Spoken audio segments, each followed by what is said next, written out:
um canto e ficara a cismar. Não era fácil para mim ouvir seu relato do momento em que K se deu conta de estar apaixonado por Ipek, pouco antes do encontro que eu marcara com ela na confeitaria Vida Nova. Acho que foi para acalmar os nervos, para controlar o medo, que entrei no café Campos Verdejantes e tomei um hack. Mas no momento em que me sentei diante de Ipek, na confeitaria Vida Nova, percebi que minha precaução me tornara ainda mais vulnerável. Como eu tomara o hack de estômago vazio, em vez de me acalmar, minha cabeça começou a rodar. Os olhos dela eram muito grandes e o tipo de rosto comprido de que tanto gosto. Enquanto me esforçava para decifrar o mistério de sua beleza, embora eu não tivesse parado de pensar nisso desde que a conhecera na noite anterior, senti a necessidade de sondar suas profundezas. Aumentei ainda mais minha confusão e meu desejo, refletindo que conhecia em detalhes o tempo que passara com K e o amor que sentiram um pelo outro. Era como se estivesse descobrindo em mim mais uma fraqueza. Era como se aquilo me servisse de lembrete de que K vivera sua vida naturalmente, da forma como ela lhe vinha, como o verdadeiro poeta que era. Ao passo que eu era um ser mais apagado, um romancista de alma simples que, como um funcionário público, sentava para trabalhar à mesma hora todos os dias. Foi por isso, talvez, que passei a dar a Ipek um relato tão vivo e compassivo da rotina diária de K em Frankfurt, contando que ele se levantava toda manhã no mesmo horário, percorria as mesmas ruas a caminho da mesma biblioteca e sentava-se para trabalhar à mesma mesa de leitura. Eu estava mesmo resolvida a ir a Frankfurt com ele, disse Ipek, mencionando vários fatos que comprovavam isso, inclusive a mala, que já estava pronta. Mas agora já não consigo lembrar por que achei K tão encantador. Dito isso, gostaria de ajudá-lo para que possa escrever o seu livro, em respeito pela amizade que lhe dedicava. Você já ajudou muitíssimo. K escreveu de forma brilhante sobre o tempo que passou aqui, e isso graças a você, disse eu, tentando provocá-la. Ele encheu vários cadernos com um relato minucioso de cada minuto de sua visita de 3 dias. A única lacuna são as poucas horas antes de sua partida. Com surpreendente franqueza, ela começou a contar o que acontecera nesse intervalo de tempo, ao que parece sem nada esconder, embora deva ter sido muito difícil revelar sua intimidade. Não pude deixar de admirar sua honestidade quando ela me deu seu próprio relato, minuto a minuto, das últimas horas de K na cidade, o que ela vira com seus próprios olhos e o que ela imaginara do que não vira. Você não tinha nenhuma prova cabal, mas resolver não ir para Frankfurt, disse eu, tentando novamente provocá-la. Às vezes a gente sente uma coisa no coração e tem certeza de que é verdade. Você é a primeira pessoa a falar em coração, disse eu. E como que para consolá-la por isso, contei-lhe o que tinha concluído das cartas que K escrevera para ela em Frankfurt e nunca enviara. Eu disse a ela que K não conseguiu esquecê-la. Ele ficou muito perturbado e durante todo o ano que se seguiu à sua volta para a Alemanha, só conseguia dormir à base de soníferos. Ele bebia até ficar atordoado.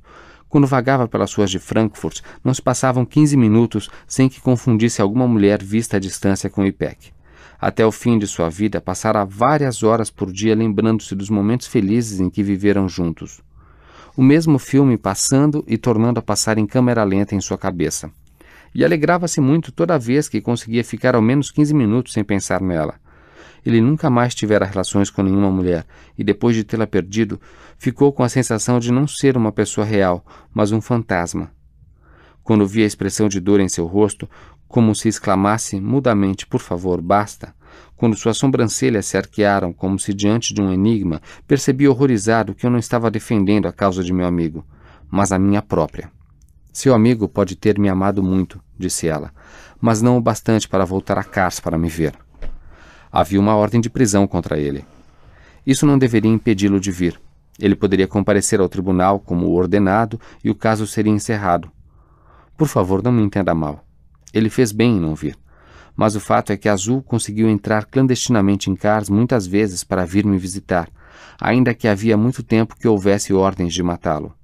Doía-me o coração ver que, quando ela falava em Azul, seus olhos castanhos se iluminavam e seu semblante toldava-se com uma melancolia que só podia ser absolutamente verdadeira. Mas o maior medo do seu amigo não era o da justiça, disse ela, como que para me consolar. Ele sabia muito bem qual fora seu verdadeiro crime, e foi por causa dele que não fui à estação. Você não apresentou a mínima prova de que ele de fato foi o culpado, disse eu. Para isso, só preciso olhar no seu rosto. Você carrega a culpa por ele. Satisfeita com sua resposta inteligente, Ela recolocou o isqueiro e os cigarros na bolsa para indicar que a conversa terminara. A resposta fora mesmo inteligente. Ela me obrigou a me olhar no espelho e ver o que ela via. Isto é, que eu estava com os ciúmes não de cá, mas de Azul. E uma vez reconhecida essa verdade, eu sabia ter sido derrotado. Mais tarde eu iria chegar à conclusão de que a interpretara mal. Ela só queria me aconselhar a não me deixar vencer pelo sentimento de culpa. Ela se levantou e vestiu o casaco. Como era alta e distinta. Senti-me perturbado. Vamos nos encontrar novamente esta noite, não é? Disse eu. E não precisava ter dito isso. Claro, meu pai conta com a sua presença, disse ela, e se afastou com seu passo gracioso. Fiz um esforço para lamentar o fato de que ela considerava K culpado, mas sabia que estava enganando a mim mesmo.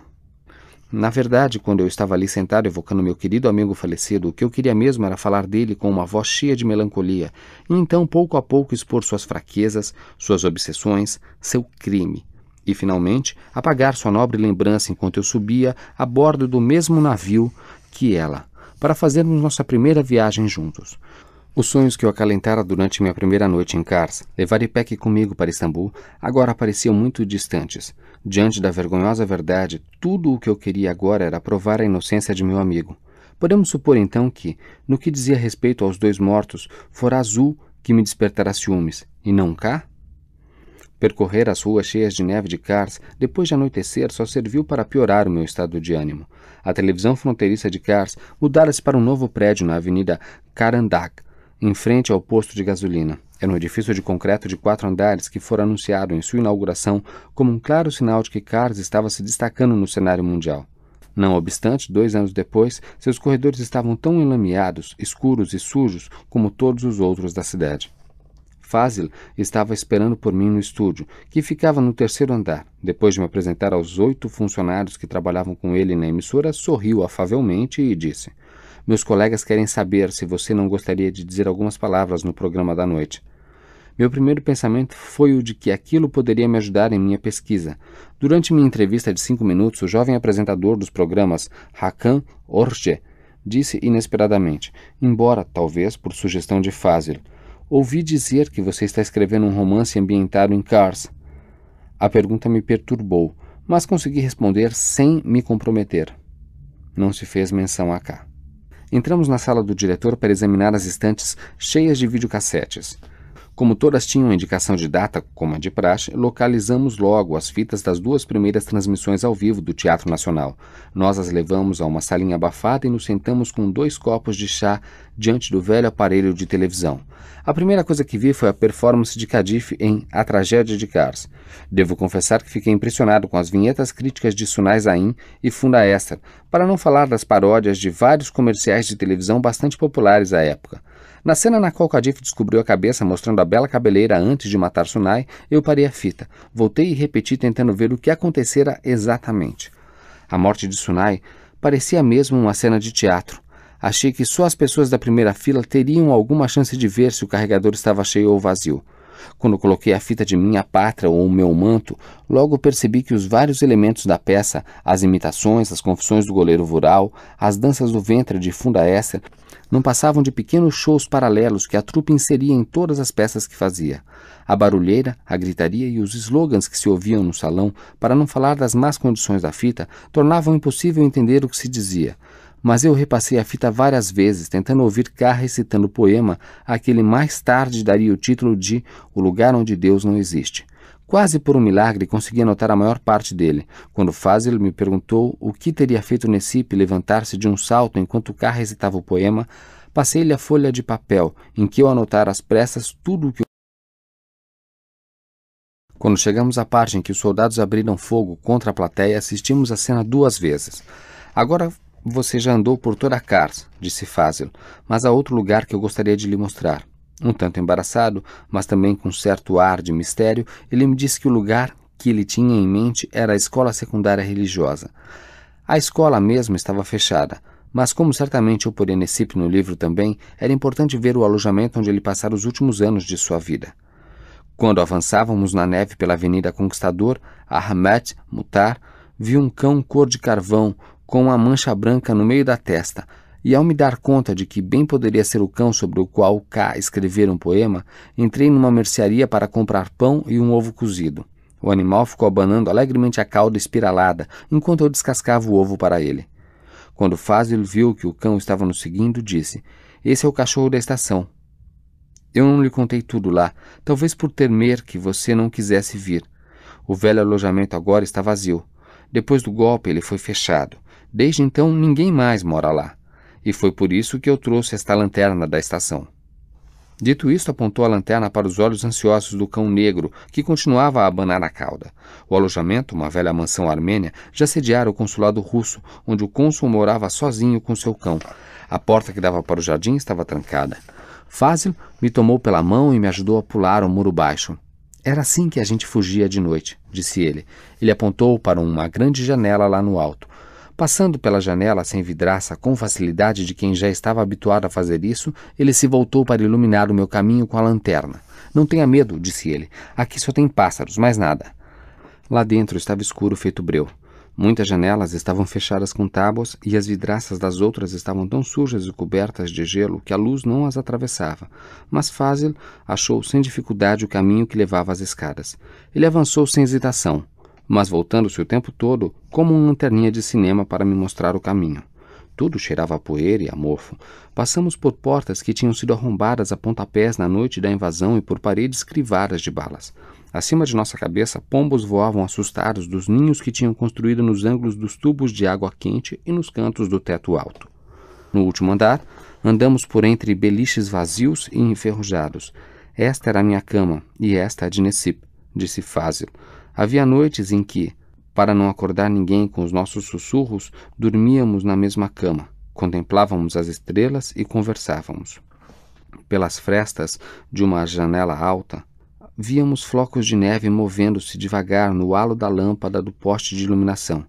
Deixei-me ficar ali olhando com toda a atenção, imbuído da mais profunda reverência.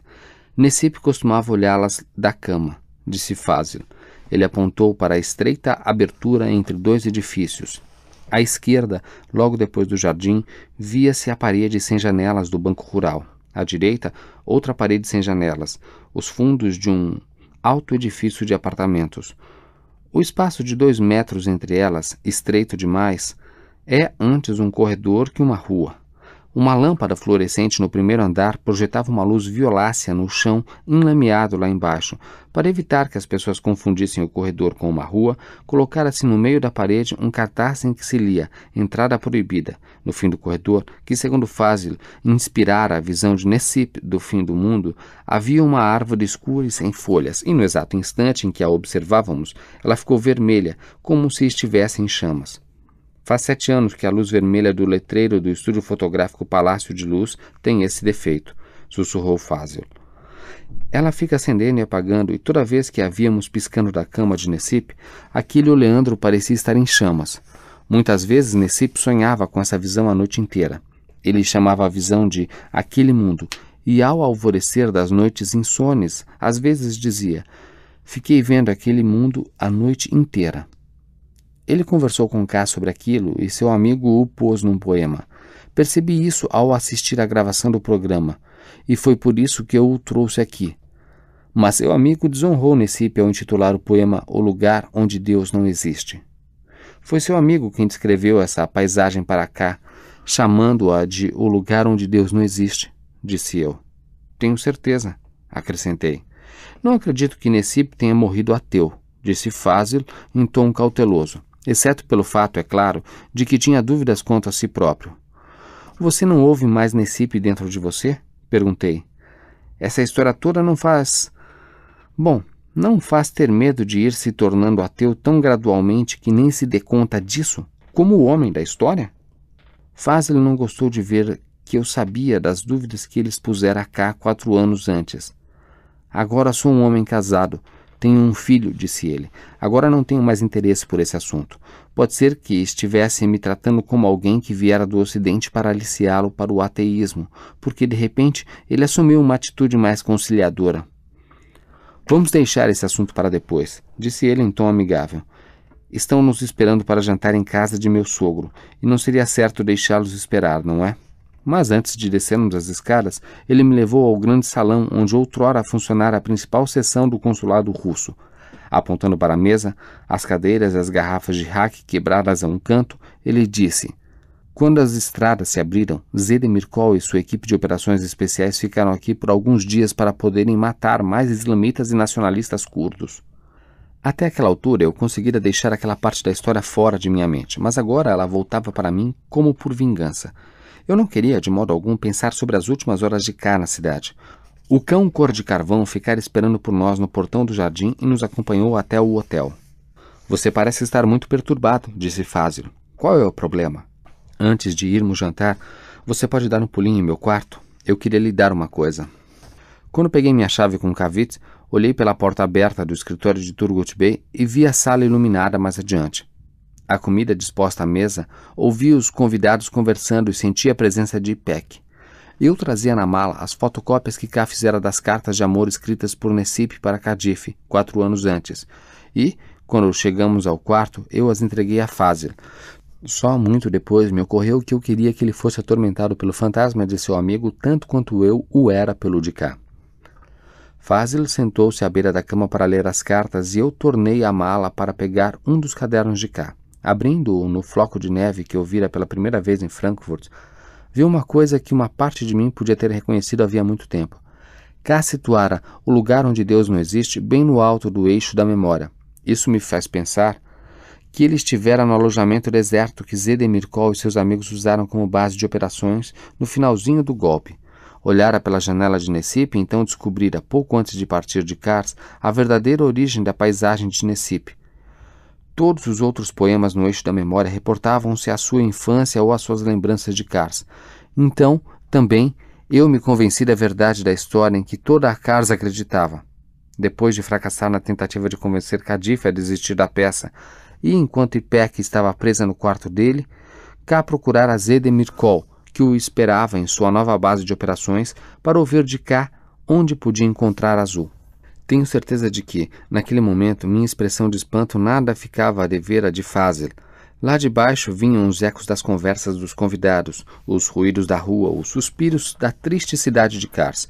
Perdidos em nossas respectivas lembranças, Fazil e eu nos deixamos vencer pela presença irresistível de nossos predecessores mais complexos, mais apaixonados e mais autênticos. Olhando pela janela a neve cair, eu disse a Fazil que já estava na hora de descermos. Fazil desceu primeiro, saindo com a expressão culpada de quem acabara de cometer um crime. Deitei-me na cama e imaginei os pensamentos de Ká enquanto andava do Teatro Nacional em direção ao alojamento. Imaginei o esforço sobre-humano que tivera de fazer para olhar Zedemirkol nos olhos, e, como ele certamente não soubera dar a exata localização das ruas, deve ter sido obrigado a entrar no carro dos que queriam caçar Azul para mostrar-lhes o caminho. Que terrível tristeza senti ao imaginar meu amigo apontando o edifício à distância. Ou teria sido algo ainda pior? Será que o escritor burocrata comprazia-se secretamente com a queda do poeta sublime? O pensamento me trouxe um tal sentimento de culpa que me esforcei para pensar em outra coisa. Quando desci ao térreo para juntar-me a Turgut Bey e aos seus convidados novamente, me senti avassalado pela beleza de Ipek. Rekai Bey, o refinado amante de livros que dirigia a companhia de eletricidade, fez o possível para melhorar meu estado de ânimo, da mesma forma que Serdar Bey e Turgut Bey. Mas não nos detenhamos nessa longa noite, ao longo da qual todos me trataram com a máxima solicitude e eu me excedi na bebida. Toda vez que eu olhava para Ipek do outro lado da mesa, sentia alguma coisa partir-se dentro de mim. Eu me vi dando entrevista na televisão. Ver os gestos nervosos que eu fazia com a mão era um tormento. Peguei o pequeno gravador que carregava comigo por toda a cidade para gravar as opiniões de meus anfitriões e de seus convidados sobre a história da cidade, a situação do jornalismo e a noite da Revolução, mas fiz tudo isso com um ânimo abatido de quem já não acredita no trabalho que está fazendo. Enquanto tomava a sopa de lentilhas de Zahid, comecei a me imaginar como personagem de um romance da década de 40. Concluí que a prisão fizera bem a Cadife. Agora ela estava mais amadurecida, mais segura de si. Ninguém mencionou Ká, nem mesmo sua morte, e isso me doeu. A certa altura, Ipek e Cadife foram ao quarto contíguo, onde o pequeno Omercan estava dormindo. Senti vontade de acompanhá-las, mas àquela altura o vosso autor já tinha bebido demais, como é próprio dos artistas, E, na verdade, eu estava tão bêbado que não conseguia ficar de pé. Mas ainda guardo uma lembrança bastante nítida daquela noite. Já bem tarde, eu disse a Ipek que queria ver o quarto de cá, o de número 203. Todos à mesa se calaram e se voltaram para nos olhar. Está bem, disse Ipek. Vamos.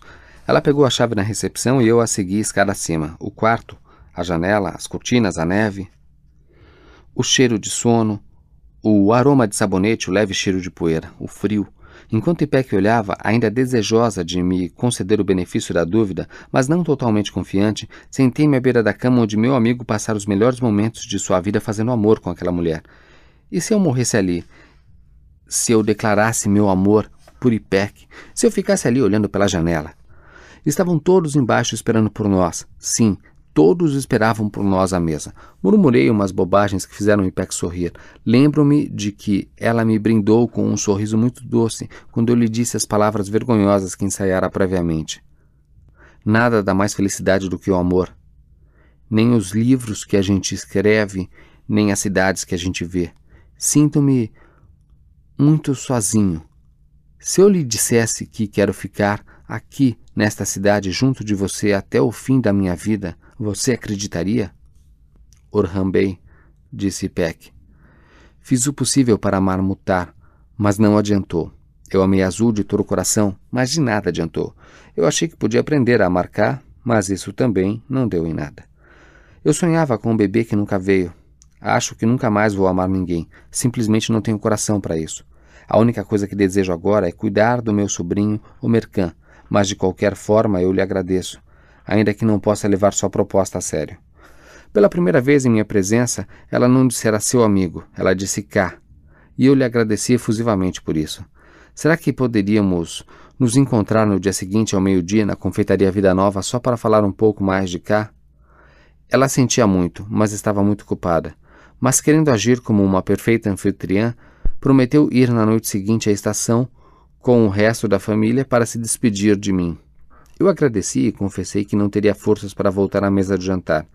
Eu temia também começar a chorar. Por isso me joguei na cama e apaguei. Na manhã seguinte consegui deixar o hotel sem que ninguém me visse e passei o dia vagando pela cidade.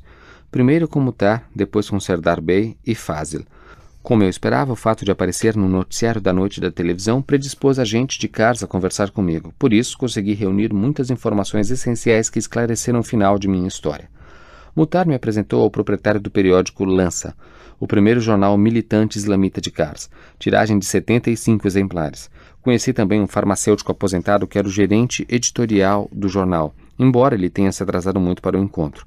Os dois homens disseram-me que as medidas antidemocráticas tomadas contra o jornal provocaram um recuo no movimento islâmico de Kars, e mesmo o anseio popular por uma escola secundária religiosa permanecia insatisfeito. Só depois que eles terminaram de falar, me lembrei de que Fazil e Necip um dia tramaram matar aquele farmacêutico idoso por ter beijado Necip 2 vezes de modo estranho. O proprietário do Hotel Ásia agora escrevia para o Lança, e, quando passamos a discutir os fatos recentes, ele se lembrou do quanto ficara aliviado pelo fato de que o homem que matara o diretor do Instituto de Educação 4 anos antes não era de Kars. Um detalhe que eu esquecera, sem saber porquê. Descobriu-se que o assassino, disse ele, tinha uma casa de chá em Tokat.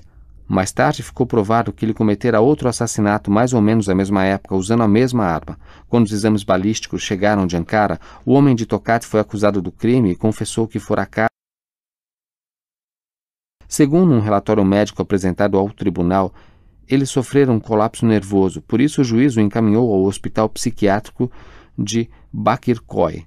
Libertado 3 anos depois, abriu a casa de chá Alegre Tokat, em Istambul, onde resolveu se estabelecer, e agora escreve para o jornal Aliança, onde tem uma coluna sobre os direitos civis das jovens que usam manto. A causa das jovens de manto de Kars perdera muito de sua força 4 anos antes, quando Cadife descobriu a cabeça e, embora agora parecesse ressurgir, tantas jovens tinham sido expulsas e tantas outras transferidas para universidades em outras cidades que o movimento de Kars estava longe de ter o dinamismo do de Istambul. A família de Rand recusou-se a me receber. O bombeiro com forte voz de barítono, que fora levado para a emissora de televisão na manhã seguinte à Revolução para cantar canções populares turcas, ganhara tantos fãs que agora tinha um programa semanal na televisão fronteiriça de Kars. canções das regiões fronteiriças da Turquia. O programa era gravado às terças-feiras e levado ao ar na noite de sexta. O zelador do Hospital Geral de Kars, amante de música, amigo íntimo e um dos mais devotados seguidores de Sua Excelência o Sheikh Saadetin, acompanhava-o num saz rítmico. Serdar Bey me apresentou também a 4 olhos, o rapaz que subira ao palco na noite da Revolução. Proibido pelo pai de subir ao palco novamente, ainda que numa peça escolar, agora estava adulto e ainda trabalhava na distribuição do jornal. Ele me informou sobre os socialistas de Kars, que dependiam dos jornais de Istambul para se inteirarem das notícias. Eles continuavam grandes admiradores dos islamitas e dos nacionalistas turcos dispostos a dar a vida em luta contra o Estado. E, vez por outra, publicavam manifestos que ninguém se dava ao trabalho de ler. Naquela época, suas atividades não iam muito além de se gabarem dos atos heróicos do passado e dos sacrifícios que fizeram na juventude. Ao que parecia, todas as pessoas que conheci em minhas andanças pelas ruas de Kars esperavam um herói, um grande homem disposto a fazer grandes sacrifícios que talvez as libertassem da pobreza, do desemprego, da desordem e das matanças. Talvez por eu ser um romancista de certa fama, toda a cidade, ao que parecia, esperava que eu fosse esse grande homem que eles esperavam. Infelizmente, eu os iria desapontar com meus maus modos de Istambul, meu desligamento e falta de organização, meu egoísmo, minha obsessão por meu projeto e minha pressa. E o que é pior, eles não esconderam seu desapontamento. O alfaiate Maruf, por exemplo, depois de me contar a história de sua vida na casa de Shah União, afirmou que eu deveria ter aceitado seu convite para ir à sua casa conhecer seu sobrinho e beber com eles. Deveria também me demorar mais 2 dias em Kars para assistir à conferência organizada pelos jovens seguidores de Ataturk na noite de quinta-feira. Devia ter fumado todos os cigarros e bebido todos os copos de chá que me ofereceram em sinal de amizade. Eu cheguei perto disso. O pai de Fazil tinha um amigo do exército, natural de Varto, que me contou que nos últimos 4 anos quase todos os militantes curdos tinham sido mortos ou encarcerados. Ninguém mais se juntava aos guerrilheiros. Quanto aos jovens curdos que participaram da reunião no Hotel Ásia, tinham todos abandonado a cidade, embora na luta de galo da noite de domingo eu tenha visto o neto de Zahid, apaixonado por apostas. Ele me cumprimentou efusivamente e tomamos um pouco de raque disfarçadamente, em xícaras de chá. Como estava ficando tarde, comecei a andar de volta ao hotel, avançando penosamente pela neve como um viandante que estivesse sozinho no mundo, sem um amigo, a alma cheia de tristeza. Eu ainda tinha bastante tempo antes da partida, mas queria ir embora sem ser visto. Por isso fui direto ao meu quarto para fazer as malas. Quando eu estava saindo pela porta da cozinha, dei com Safet, o detetive. Agora estava aposentado, mas ainda vinha tomar a sopa de Zahid toda a noite. Ele me reconheceu imediatamente da entrevista à televisão e disse que tinha algumas coisas a me contar. Na casa de Shah União, ele me disse que, embora oficialmente aposentado, às vezes fazia trabalhos avulsos para o Estado. Afinal de contas, não existia aposentadoria para detetives em Kars. Ele me procurara porque os serviços de inteligência da cidade estavam ansiosos por saber o que eu fora desencavar ali. Teria alguma coisa a ver com o problema armênio? As associações religiosas, os partidos políticos? Sorrindo amavelmente, acrescentou que se lhe dissesse qual era meu verdadeiro objetivo, eu o ajudaria a ganhar um dinheirinho extra. Escolhendo as palavras com todo cuidado, lhe falei sobre K. Lembrei-o de que seguira os passos de meu amigo por toda a cidade durante sua visita há 4 anos atrás. Que recordações ele tinha de meu amigo? Perguntei. Ele era um homem que se preocupava com as pessoas e gostava de cachorros também. Um homem bom, disse ele, mas sua mente ainda estava na Alemanha e era muito introvertido. Hoje em dia, aqui ninguém mais gosta de K. Ficamos em silêncio por um bom tempo. Ainda apreensivo, mas supondo que ele soubesse alguma coisa, finalmente lhe perguntei por Azul e descobri que 1 ano antes, da mesma maneira como eu estava ali perguntando sobre K, vários jovens islamitas tinham vindo de Istambul para perguntar sobre Azul, aquele inimigo do Estado. Eles foram embora sem descobrir seu túmulo, provavelmente porque o corpo tinha sido jogado no mar de um avião para evitar que seu túmulo se tornasse um lugar de peregrinação. Quando Fázil juntou-se a nós na mesa, ele disse ter ouvido histórias como essa. Disse também ter ouvido falar que os mesmos jovens islamitas em sua peregrinação faziam o mesmo caminho que Azul fizera em suas andanças. Eles fugiram para a Alemanha, onde fundaram um grupo de islamitas radicais que crescia rapidamente em Berlim. Segundo os ex-colegas de Fázil da escola secundária religiosa, eles escreveram um manifesto, publicado na primeira página de Peregrinação, um jornal sediado na Alemanha, no qual juravam se vingar dos responsáveis pela morte de Azul. Concluímos que a esse grupo se devia a morte de K. Talvez o único manuscrito de seu livro estivesse agora em Berlim, nas mãos dos peregrinos de azul, ou pelo menos foi isso que imaginei por um instante enquanto contemplava a neve lá fora. Àquela altura, outro policial veio